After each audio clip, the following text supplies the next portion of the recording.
Sziasztok! Már néhány napja a tavaszi esővízgyűjtésről szóló videóban mutattam, akkor vettem észre itt a tartály mellett, hogy ki van szórva egy csomó ilyen kőzetgyapott hőszigetelő anyag ide a földre.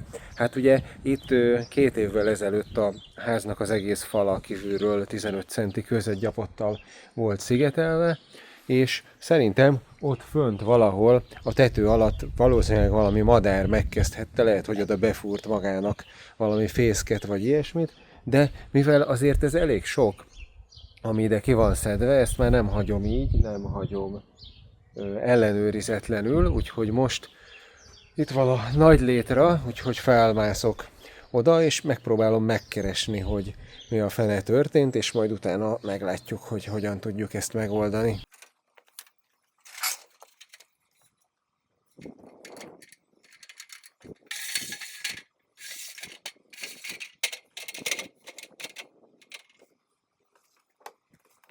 Na most mivel ez olyan, hát nem is tudom, van vagy szerintem 5-6 méter magas legalább, az már nem gyerekjáték, de ott fönt a fogópárnak támasztottam neki a létrát, és egy ilyen karabineres kötélem már van régebről, ezt már többször használtam, ezzel ott fönt kikötöm, hozzárögzítem a legfelső létrafogot a fogópárhoz, hogy semmiképpen ne tudjon eldőlni. Nyilván az is egy jó megoldás, hogyha van segítőd, és aki tud segíteni és alul megfogni a létrát, de én most itt egyedül vagyok, és hát azért onnan a létrával eldőlni nem lenne valami vicces, úgyhogy megrögzítem. És ott fönt pedig egy ilyen gyönyörű setuppal a fejemen fogok tudni nektek felvételeket készíteni, az Osmo Action-t, akciókamerát így rárakom a fejemre, aztán akkor ezzel meg tudom mutatni, hogy ott fönt mi a fene történik. Na, akkor...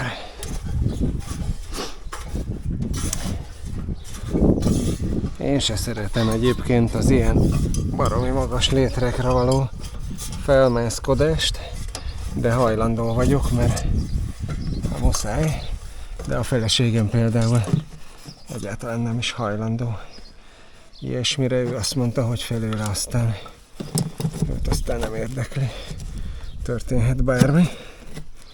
Ő nem mászik föl egy ilyen létrére. Na most jó lenne, ha itt átférne ez a karabiner, meg a csomó.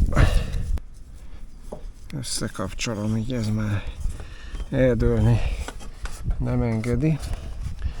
Na, és akkor tudod, itt van is valami gyökér, ezt már valami madár idehozta.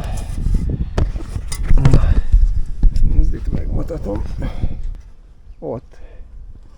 Ott lent, ott a sarokban, ott van egy csomó madárszar, és ott belül látszik is, hogy be van hordva egy csomó ilyen gaz, és ott onnan bentről van valószínűleg kifúrva az a rengeteg, ami oda le van potyogva.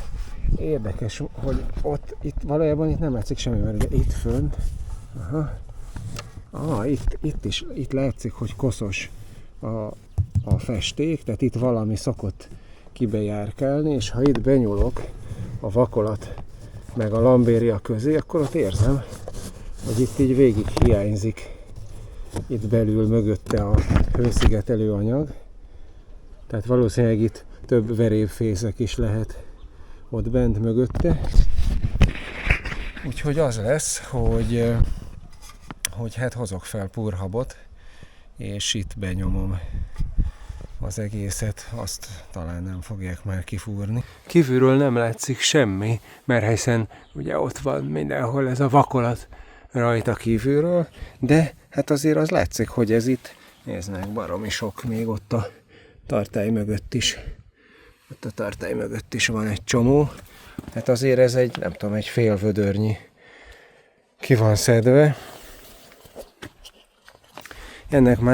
Ennek már a fele sem tréfa, ott egy elég nagy helyen lehet, hogy nincs már hőszigetelő anyag. Hát jobbat nem tudok kitalálni, mint hogy purhabot fújok be oda. ami egyrészt ugye kitölti a hiányzó hőszigetelő anyagnak a helyét, másrészt meg remélem, hogy megakadályozza, hogy újra kifúrja az, ami ezt csinálta. Valószínűleg madár, mert oda szerintem más nem nagyon tudott volna felmenni.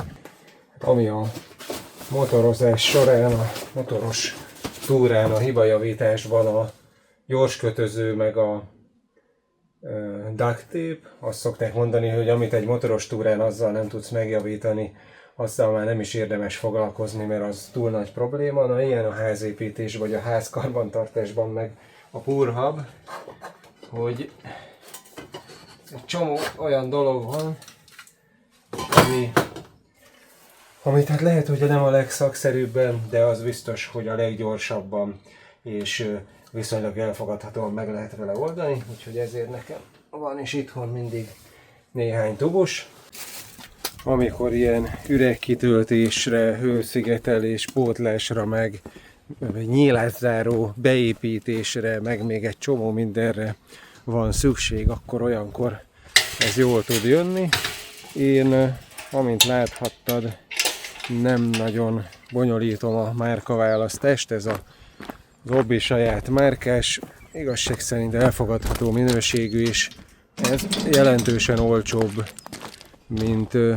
mint másfajta púrhabok, úgyhogy én ezt szoktam használni, de egyébként szerintem teljesen mindegy, hogy milyen márkájút veszel, mivel a púrhab egy gusztustalan dolog, ezért érdemes valami kesztyűt, meg olyan ruhát viselni, amikor púrhabot használsz, amiért nem kár, mert egyrészt hát mindenhez hozzáragad, másrészt amihez egyszer hozzáragadt, abból aztán utána semmivel nem jön ki többet, még addig, amíg nem szilárdult meg, addig még ilyen speciális púrhab eltávolító oltattal esetleg ki lehet mosni, de amikor már megkötött, akkor már semmivel.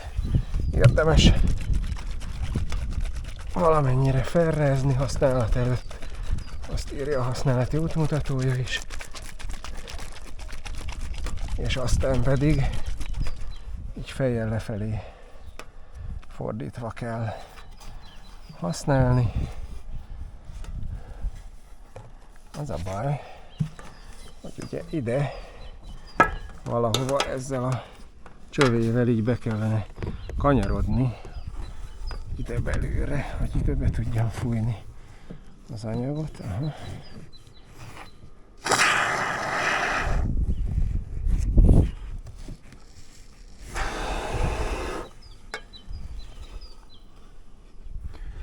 Közben itt kellene látnom, hogy mennyit nyomtam be.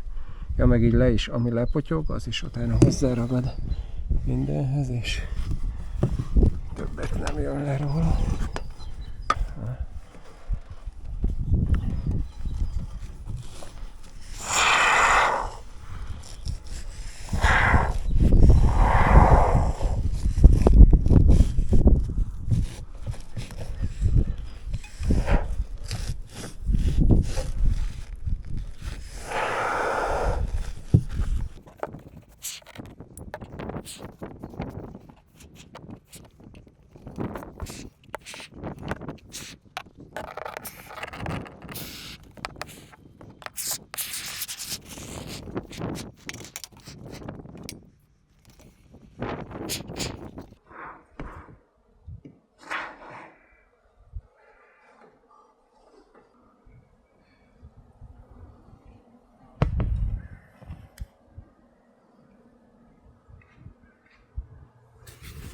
Na hát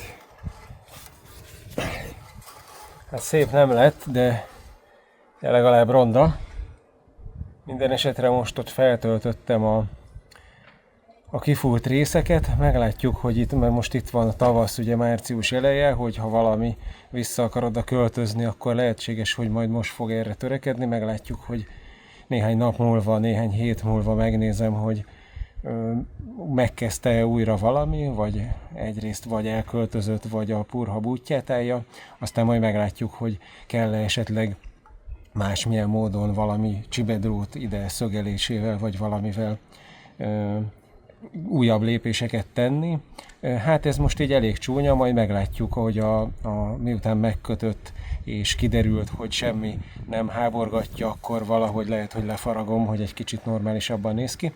Minden esetre most mára ennyi volt, hát remélem, hogy ebbe a kis szösszenetben is valamilyen hasznos információkat azért tudtam nektek átadni, vagy ha nem, akkor legalább jól szórakoztatok, hogy szerencsétlenkedek itt fönt a létren, úgyhogy mára ennyi. Sziasztok! Na, gyere szál! Gyere! Gyere!